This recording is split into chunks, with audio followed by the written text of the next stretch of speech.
Le souffle court du petit Léo brisait le silence du jardin, parfaitement entretenu de la Villa Bellini, une demeure qui respirait le luxe, mais manquait désespérément de chaleur humaine. À seulement 8 ans, l'enfant gisait sur l'herbe tel un géant vaincu, incapable de se relever seul après une chute banale, tandis que le soleil impitoyable frappait sa peau en sueur. Son père, Alessandro, détourna le regard avec un mélange de honte et de colère refoulée, incapable de supporter la vue de cet échec vivant qui portait son nom. À ses côtés, sa belle-mère Isabella observait la scène avec la froideur clinique d'un entomologiste étudiant un insecte mourant sans lever le petit doigt. Ce fut Sofia, la gouvernante âgée aux mains marquées par des décennies de travail, qui courut vers lui, ignorant ses douleurs d'arthrite, pour accomplir ce petit miracle de dignité que personne d'autre ne voulait faire. Avec une délicatesse infinie, Sofia n'essaya pas de le relever par la force brute, sachant que cela n'aurait fait qu'augmenter son humiliation publique. Elle s'agenouilla lentement près de lui, chuchotant des mots doux, créant une bulle d'intimité qui excluait les regards jugeurs des parents. « Courage, mon amour, appuie-toi sur moi. »« Doucement » murmura-t-elle, offrant son bras robuste comme pilier. Léo, les yeux pleins de larmes de gratitude et de honte, trouva la force de soulever son corps lourd, s'agrippant à cette femme qui sentait le linge propre et l'amour inconditionnel. Dans cette maison au marbre froid et au cœur gelé, Sofia était le seul refuge sûr, la seule qui voyait l'enfant effrayé piégé dans cette prison de chair qui grandissait jour après jour. Cette scène vous serre le cœur? Nous travaillons dur pour atteindre notre rêve de 1000 abonnés, et votre soutien est fondamental pour donner une voix à ces histoires d'injustice et de rédemption. Abonnez-vous à la chaîne et dites-nous en commentaire depuis quelle ville vous nous suivez. Votre présence est notre force. Mais retournons à la Villa Bellini, où le poids de Léo cache un secret bien plus sombre qu'il n'y paraît. Alessandro Bellini était un homme qui avait bâti un empire colossal sur la promesse de la santé et de la nourriture authentique. Roi incontesté de l'industrie agroalimentaire, ses produits trônaient sur toutes les tables, symbole de qualité pour les familles. Pourtant, l'ironie du sort était cruelle. Alors qu'il nourrissait la nation, il ne parvenait pas à sauver son fils d'une obésité galopante. Chaque fois qu'il regardait Léo, Alessandro voyait le reflet déformé de son échec personnel, une tache indélébile sur son CV parfait. Vêtu de costumes impeccables camouflant sa tension, il vivait dans un état d'anxiété perpétuelle, oscillant entre la colère envers son fils pour son prétendu manque de volonté et une culpabilité qui le dévorait vivant à chaque croisement de regard. La villa était un temple de l'opulence gastronomique, avec une cuisine professionnelle étincelante d'acier, digne des meilleurs chefs étoilés. Mais pour Léo, cette maison merveilleuse était devenue une chambre de torture psychologique. L'abondance de nourriture qui avait fait la fortune de la famille était désormais l'ennemi numéro 1, un monstre omniprésent. L'enfant se déplaçait dans les vastes couloirs avec une fatigue extrême, son souffle lourd résonnant comme une accusation constante dans le silence de la demeure. Bien qu'Alessandro payât des fortunes aux meilleurs nutritionnistes et coachs de la région, le poids de Léo continuait de grimper inexorablement, défiant toute logique calorique et poussant le père au bord de la crise de nerfs. Celle qui gérait cette crise domestique était Isabella Conti, la seconde épouse d'Alessandro, une femme de 38 ans à la beauté glaciale et au CV intimidant. Ancienne chercheuse pharmaceutique, Isabella se présentait au monde comme la sauveuse, la seule ayant les compétences pour guérir le pauvre Léo. Elle parlait toujours sur un ton calme, scientifique et rassurant, citant des protocoles métaboliques complexes, charmant Alessandro par son dévouement apparent. Personne ne remarquait la lueur de sadisme dans ses yeux lorsqu'elle pesait l'enfant sur la balance électronique, ou la façon dont elle jouissait secrètement de le voir halter pour monter les escaliers. Son objectif n'était pas le soin, mais le contrôle total de la situation. La souffrance de Léo était palpable et visible pour quiconque avait un cœur. Il n'était pas seulement gros, il était profondément malade. Sa peau était tendue, son visage bouffi et rond comme une pleine lune, ses articulations douloureuses à chaque pas. À l'école, il était devenu la cible préférée des brutes, s'isolant de plus en plus dans un monde de silence et de honte. Il jurait à son père, en pleurant de désespoir, qu'il ne volait pas de nourriture, qu'il ne mangeait que la salade sans assaisonnement qu'Isabella lui préparait avec rigueur, mais Alessandro, aveuglé par la frustration, ne le croyait jamais. Les chiffres ne mentent pas, Léo. Arrête de mentir, hurlait le père. Mais les chiffres mentaient bel et bien, car quelqu'un truquait le jeu de manière perverse. Sofia Gallo, cependant, ne se laissait pas berner par les chiffres froids ou les blouses blanches immaculées. Elle connaissait Léo depuis le berceau et savait au plus profond de son âme qu'il n'était pas un menteur compulsif. Elle le voyait refuser les sucreries avec une force de volonté déchirante. Elle le voyait boire des litres d'eau pour remplir son estomac vide qui gargouillait. Son intuition féminine lui disait qu'il y avait quelque chose de profondément faux dans cette équation. On ne grossit pas avec de l'air et de l'eau. Sofia commença à observer Isabella d'un autre œil, non plus comme la maîtresse de maison respectable, mais comme un prédateur se cachant à la vue de tous, masquant sa cruauté par la médecine. La situation bascula radicalement lorsqu'Alessandro, rentrant d'un long voyage d'affaires et choqué par la dégradation physique de son fils, exigea des résultats immédiats. Isabella, avec le calme d'un serpent prêt à frapper, proposa une nouvelle solution radicale. « J'ai formulé un shake protéiné spécial », annonça-t-elle au dîner, versant un liquide dense et blanchâtre dans un verre en cristal. « Il sert à soutenir son métabolisme paresseux et lui apporter les vitamines qu'il perd avec le régime. Il doit le boire chaque matin, sans exception sous ma supervision. » Alessandro acquiesça gravement, reconnaissant d'avoir une épouse si compétente, ignorant qu'il venait de signer la condamnation physique de son fils. Le lendemain matin, Sofia se trouvait dans la cuisine pendant qu'Isabella préparait le premier shake miracle avec une précision chirurgicale. L'air s'emplit soudainement d'une odeur étrange, douceâtre mais avec un arrière-goût chimique et piquant qui fit froncer le nez de la gouvernante. Cela ne sentait pas le fruit frais ou la vanille naturelle, mais quelque chose de stérile, d'hospitalier, d'artificiel. Quand Léo le but, il fit une grimace de pur dégoût, mais Isabella le força avec une douceur vénéneuse. « Bois tout, mon trésor, c'est pour devenir fort et svelte comme papa. » Sofia sentit un frisson froid lui parcourir l'échine. Son instinct lui hurlait que ce verre contenait un danger mortel. Ce qui se passa dans les heures suivantes confirma les pires craintes de Sofia. Au lieu de se sentir rassasié, Léo devint subitement vorace, en proie à une faim chimique et agressive qu'il n'avait jamais eue auparavant. Ses yeux étaient vitreux, son comportement agité. Sofia comprit avec horreur que ce shake ne calmait pas son appétit. Il mettait de l'huile sur le feu. Il y avait un terrible secret dans ce liquide, un ingrédient caché qu'Isabella administrait sous le nez de tous, et Sofia savait qu'elle devait découvrir ce que c'était avant que le cœur de Léo ne cède sous le poids de ce mensonge colossal. Si vous soutenez Sofia et le salut du petit Léo, laissez un like à cette vidéo pour nous donner de la force. Que Dieu bénisse chaque enfant qui souffre et quiconque a le courage de les protéger des injustices cachées. Dans les semaines qui suivirent, la situation à la Villa Bellini se transforma en un cauchemar surréaliste. Malgré le régime de fer et la prise quotidienne du mystérieux shake métabolique, le poids de Léo augmentait de façon exponentielle, défiant la physique. Son visage s'était transformé, prenant ce qu'en termes médicaux on appelle un visage lunaire, tandis que son abdomen se tendait douloureusement. Alessandro, voyant son fils empirer au lieu de guérir, commença à perdre la raison, convaincu que l'enfant mangeait en cachette des quantités industrielles pour saboter leurs efforts. La déception paternelle se mua en une colère froide, laissant Léo de plus en plus seul dans son désespoir.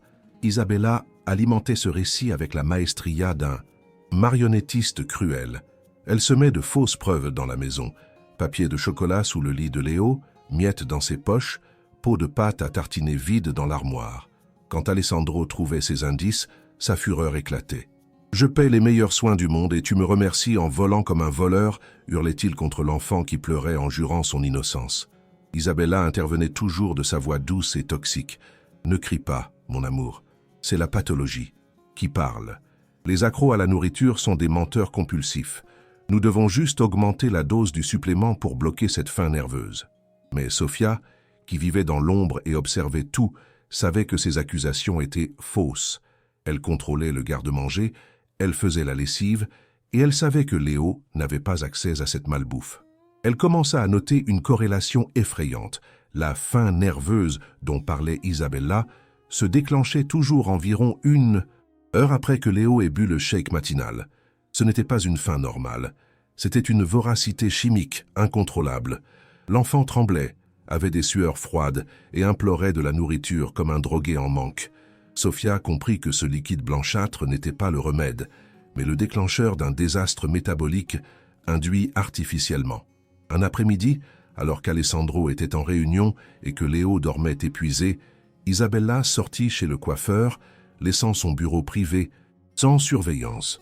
Sofia sentit que c'était le moment. Le cœur battant la chamade, elle entra dans la pièce interdite, un lieu aseptisé qui sentait le désinfectant et les secrets. Elle ne savait pas quoi chercher, mais elle savait que la réponse devait être là, parmi les papiers de cette femme qui jouait à Dieu. Elle commença à fouiller la corbeille à papier, espérant que l'arrogance d'Isabella l'avait poussée à commettre une erreur. Et l'erreur était là. Au fond de la corbeille, cachée sous des papiers froissés, Sofia trouva une boîte de médicaments vide et une notice chiffonnée. Ce n'était pas une vitamine ni des herbes, c'était un véritable médicament avec un nom chimique complexe.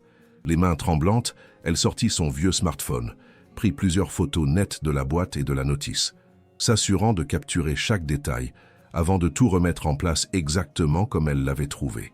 Elle sortit du bureau avec le sentiment d'avoir volé les codes d'une bombe nucléaire.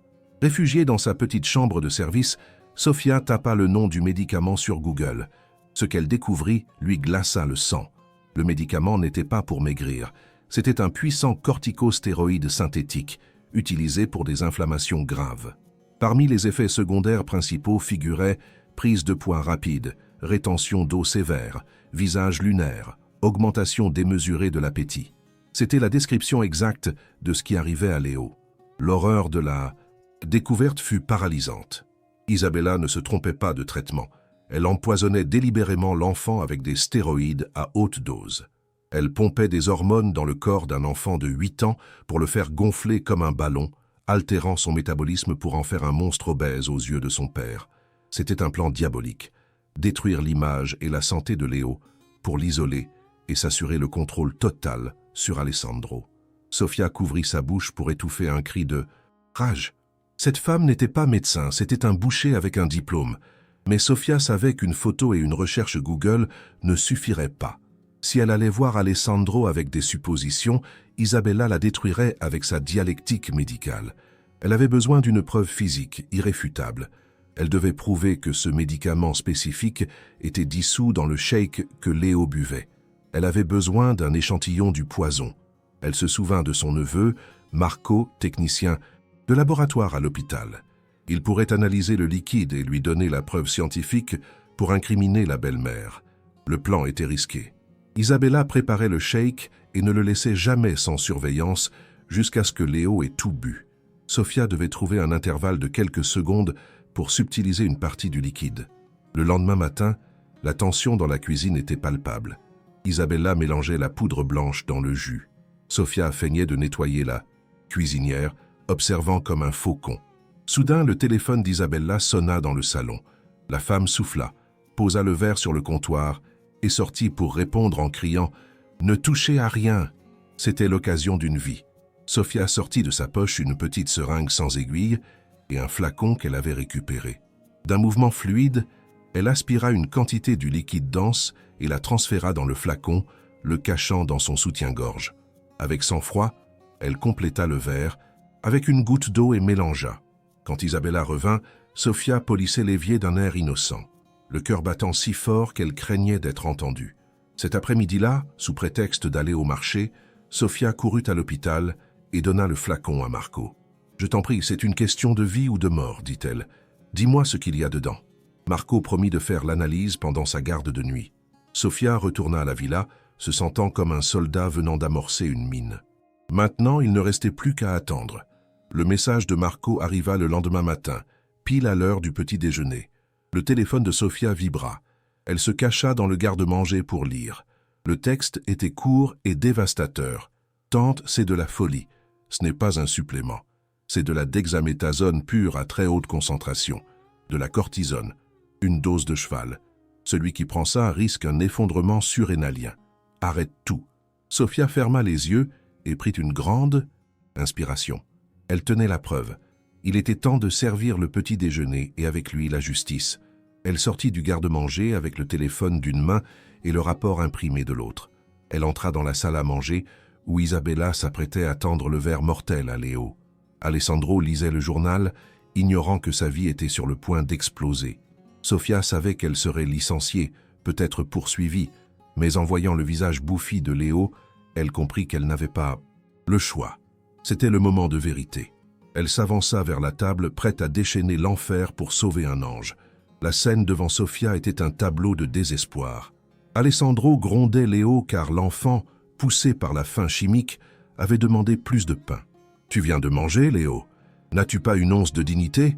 hurlait le père, tandis qu'Isabella, avec un sourire faux, poussait le verre vers le garçon. « Bois ça, mon trésor, ça fera passer la faim, c'est ton médicament. » Léo tendit sa petite main tremblante, résignée à son destin de malade et de gourmand. « Arrêtez, ne bois pas ce poison !»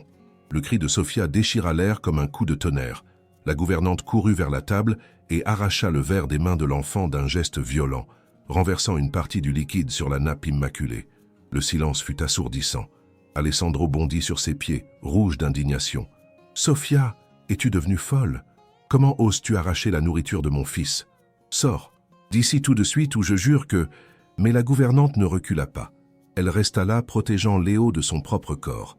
Isabella tenta de reprendre le contrôle. « Alessandro, cette femme est instable. Appelle quelqu'un pour l'emmener. Elle effraie l'enfant. » Mais Sofia l'ignora, fixant son patron dans les yeux. « Je ne suis pas folle, monsieur, et votre fils n'est pas gourmand. Votre fils meurt de faim parce qu'il a été empoisonné, et la personne qui l'empoisonne est assise juste là. » La gravité de l'accusation paralysa Alessandro. Sans perdre de temps, Sofia jeta sur la table le rapport médical et le téléphone avec la photo de la boîte de médicaments. Les papiers glissèrent jusqu'à l'assiette d'Alessandro. « Lisez, monsieur. Lisez ce qu'il y a vraiment dans ce shake que votre femme prépare. Il n'y a pas de vitamines. Il y a ceci. » Elle pointa le nom chimique sur le rapport. Dexaméthasone, cortisone à très haute dose, des stéroïdes. Alessandro prit le papier d'une main, tremblante. Ses yeux parcourèrent les lignes alors que son cerveau tentait de relier les points. « Cortisone » murmura-t-il. « Mais Léo n'a pas d'inflammation. » Puis il lut la liste des effets secondaires que Marco avait jointe. Prise de poids rapide, accumulation de graisse sur le visage et le torse, faim excessive. Il leva les yeux vers son fils. Il vit les joues bouffies, la peau tendue. Soudain, il ne vit plus un garçon gros à cause des gâteaux. Il vit un garçon enflé par les médicaments. Il vit le visage lunaire, symptôme classique de l'abus de stéroïdes. « Toi !» La voix d'Alessandro sortit comme un murmure terrifiant. Il se tourna vers Isabella, qui était maintenant pâle, ses mains froissant sa serviette. « Tu donnais des stéroïdes à mon fils ?» Le murmure devint un rugissement. « Tu le gavais comme une oie. Tu détruisais son système hormonal juste pour qu'il ait l'air malade. » La compréhension de la monstruosité le frappa comme un train. Ce n'était pas de la négligence. C'était de la torture biologique planifiée. Isabella tenta de nier d'une voix stridente. « C'est pour son bien. Il a un métabolisme lent. C'était une thérapie expérimentale. Tu ne comprends pas. » Mais Alessandro n'avait pas besoin d'être médecin pour comprendre que donner de la cortisone en cachette à un enfant sain était un crime. « Expérimental ?» hurla-t-il, jetant le verre restant contre le mur où il explosa. « Mon fils n'est pas un cobaye. Mon fils est un enfant et tu as utilisé ma maison pour tes expériences malsaines. » La fureur d'Alessandro était inarrêtable. « Je produis de la nourriture pour nourrir les gens, » dit-il en avançant vers Isabella qui reculait terrorisée. « Et toi, tu as utilisé ma cuisine pour donner du poison. Tu es un monstre. » Isabella trébucha et tomba, pleurant des larmes de rage égoïste. « Sofia, appelle la police, » ordonna Alessandro. « Et appelle une ambulance. Je veux Léo à l'hôpital pour une désintoxication maintenant. » Sofia acquiesça, pleurant de soulagement. En composant le numéro, elle regarda Léo.